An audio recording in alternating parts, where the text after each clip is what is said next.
for Warringah. Thank you, Madam Deputy Speaker, and I strongly support this motion by the member for Curtin, calling on the government to commit to an urgent and comprehensive and well-funded plan to increase our international competitiveness in decarbonised industries in the race to net zero and supercharge and incentivise investment in R&D and local manufacturing. The demand for Australia's current export mix will inevitably decline, and we must prepare to transition to green exports as the demand for them grows as the world decarbonises.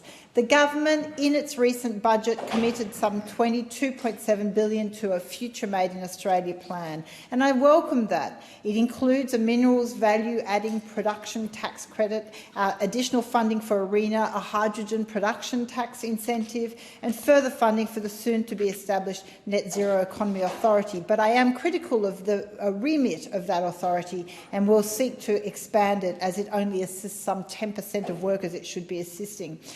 It also included funding for the Solar Sunshot Initiative and quantum computing.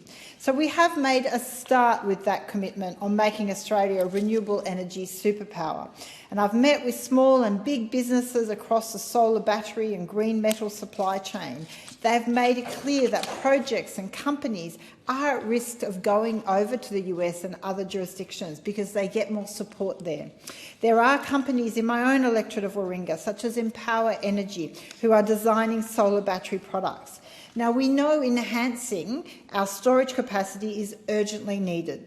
15 gigawatts of storage is needed by 2030, and that can be achieved if around 30% of households take up solar and batteries. And so what we really need to see is a program to assist and incentivise the take-up of batteries with households that have rooftop solar.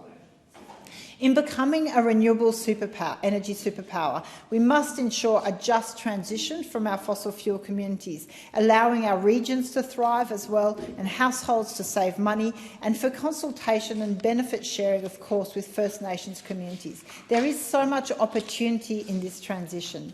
So whilst we're making a belated start, there's still more to do and to ensure we maintain our competitive edge in the global greens race.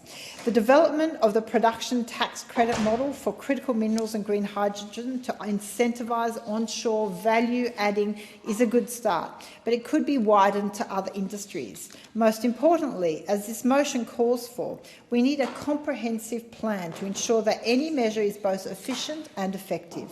It's critical that we invest in both the large resources and manufacturing companies where it's necessary, but also the smaller companies, the SMEs that have already proved their viability as well, their innovation, and ensure that they are able to also scale up and grasp those opportunities with the support of government.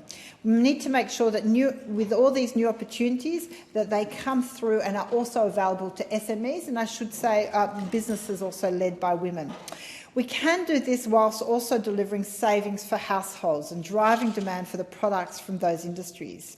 We know in the US, the Inflation Reduction Act has provided some $8.8 billion in rebates for home energy efficiency and electrification projects, which is expected to save American households up to $1 billion annually. So it is disappointing that for the moment the government has not focused on this. The Future Made in Australia plan remains silent on household electrification and did nothing to bolster already announced initiatives.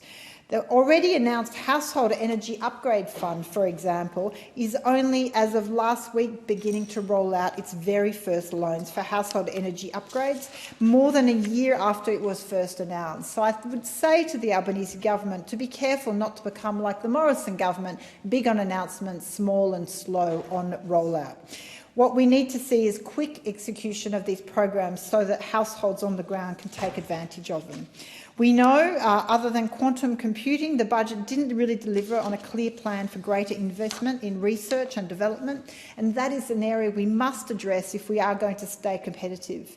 Already, OECD average, we are dropping. We now are sitting at about 1.68% of GDP. So Australia, we are not investing in being really that smart economy that we could be.